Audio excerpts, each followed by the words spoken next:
When do you need to do aircon pressure tests? Generally, you only need to do aircon pressure tests when you suspect that an aircon system is leaking gas. If you are staying in a HDB unit, you may not need to do pressure tests if your aircon is very old and you're just thinking of changing the entire unit. You may just consider changing the aircon unit with pipe instead.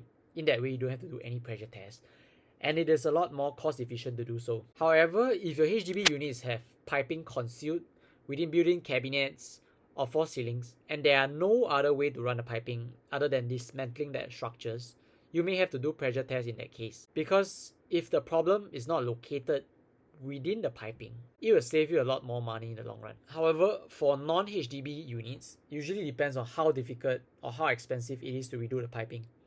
And generally for condo and landed properties, the piping is concealed inside the false ceiling or inside the wall, and hence it is usually a lot more expensive to replace. For pressure tests, it usually involves two components. Phase 1 will be the conducting of pressure tests, and phase 2 will be replacing of the parts or pipe. And if you require more information on pressure tests, WhatsApp us for more information.